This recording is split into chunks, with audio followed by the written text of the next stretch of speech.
गोरापुर नाम का एक छोटा सा गांव था, मगर उस छोटे से गांव के पास में ही एक बड़ा और घना जंगल भी था। गांव में रहने वाला कोई भी व्यक्ति उस जंगल में घुसने की गलती नहीं करता था। दरअसल बात यह है कि गांव के लोगों ने एक चुड़ैल को उस जंगल में कैद कर रखा था, इसलिए कोई भी गांव वाला उस जंगल के भीतर जाने की सोचता भी नहीं था। एक रोज जंगल में वो डरावनी चुड़ैल बरगद की पेड़ की चोटी पर बैठी जोर जोर से हंसने लगती है और हंसते हुए बोलती है,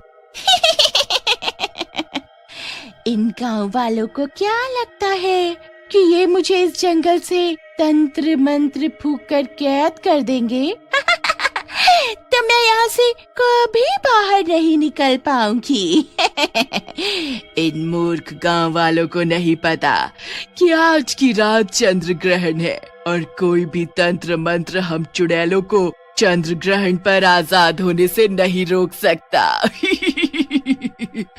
आज की रात मेरे इस जंगल से आजाद होने की रात है। फिर मैं गांव में घूमकर सुंदर और जवान औरतों का खून पीकर अपनी प्यास बुझाऊंगी और मेरी मनपसंद प्यास का नाम लेते ही मेरे मुंह में तो पानी ही आ गया। फिर मैं खूब प्याज खाऊंगी और अपना पेट भरूंगी। फिर उसी रात चंद्र ग्रहण होते ही वो चुड़ैल जंगल से आजाद हो जाती है और फिर वो एक बूढ़ी औरत का रूप लेकर गांव में रहने वाली सुमिता के घर का दरवाजा खटखटाती है। सुमिता आधी रात को उठती है और अपनी खिड़की से झांक कर देखती है। क्या बात है अम्मा, काहे इतनी रात गए हमरे घर का दरवाजा पीटे जा रही हो? बेटी, मैं बहुत भूखी हूँ, क्या कुछ खाने को मिलेगा? क्या अम्मा आधी रात में खाने को मांग रही हो? अब तो घर में बस एक आधी रोटी पड़ी होगी, वो खानी है तो बताओ।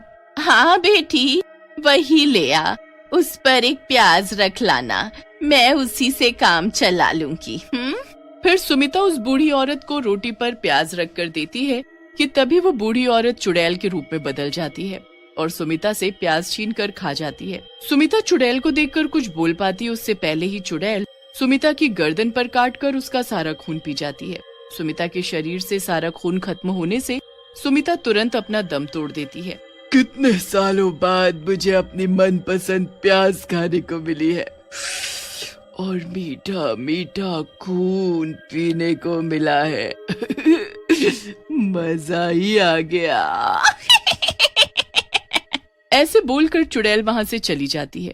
जब सुबह होती है तो सुमिता का पति चेतन अपने घर के बाहर सुमिता को मरा पड़ा देखकर चौंक जाता है और जोर जोर से रोने लगता है।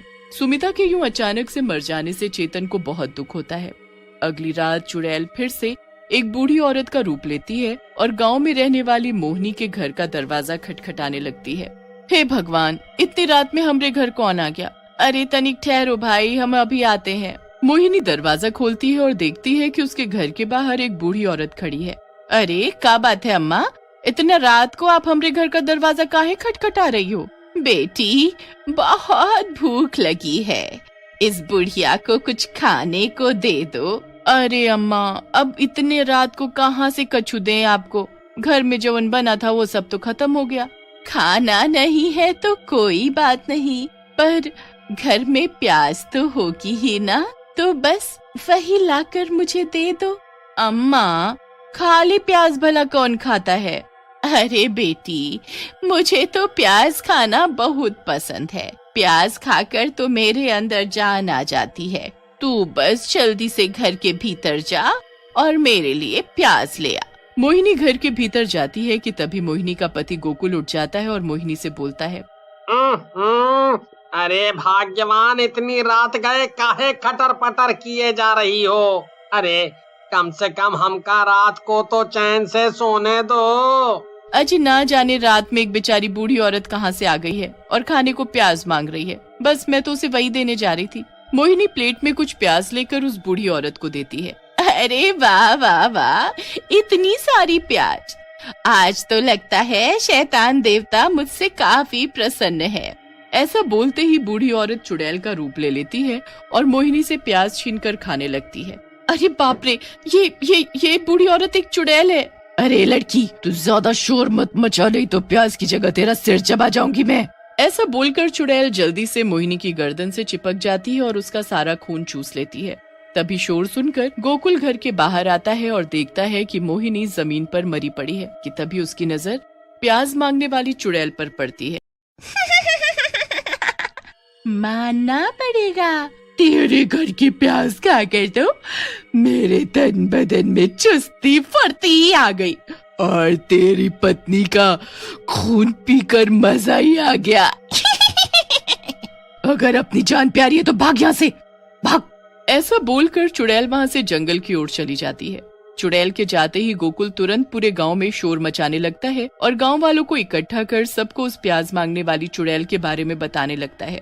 हाय रे कम बखत मारी मेरी प्यारी पत्नी को मार कर जंगल में भाग गई। हाय रे।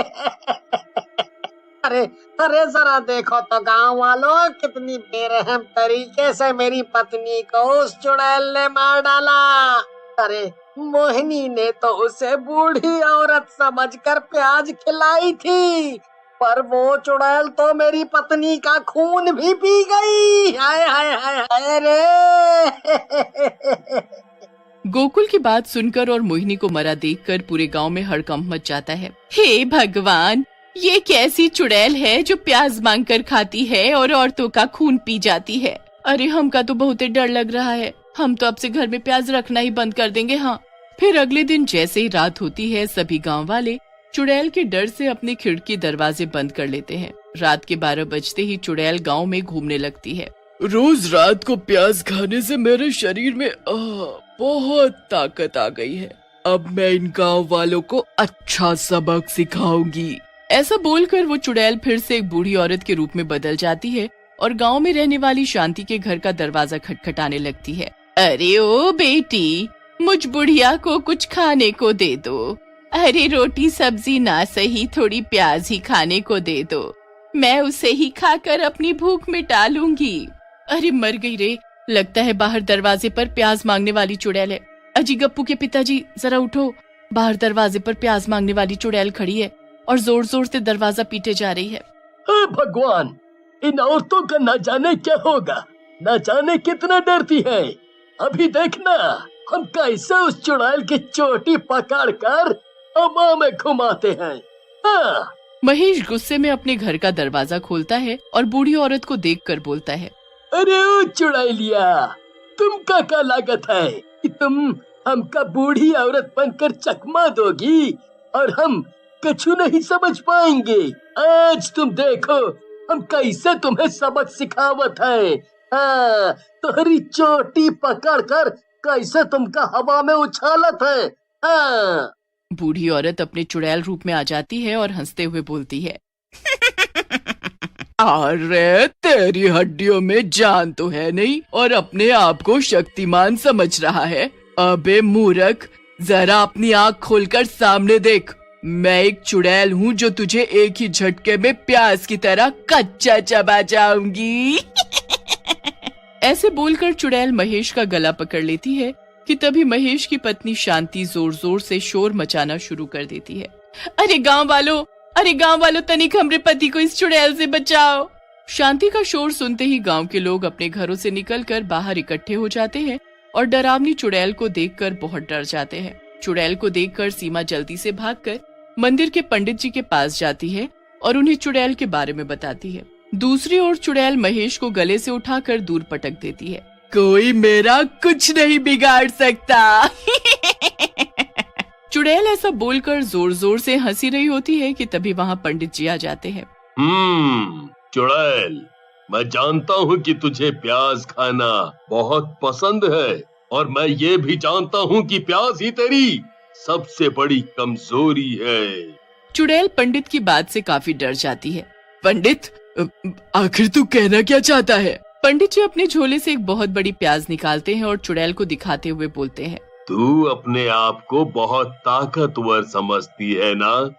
तो जरा ये प्याज मेरे हाथ से छीन कर खा कर तो दिखा।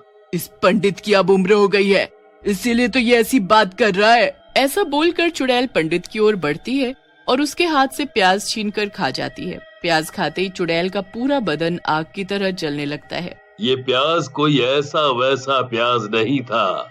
इस प्याज में मैंने मंत्र पढ़ी हुई लौंग घुसा रखी थी।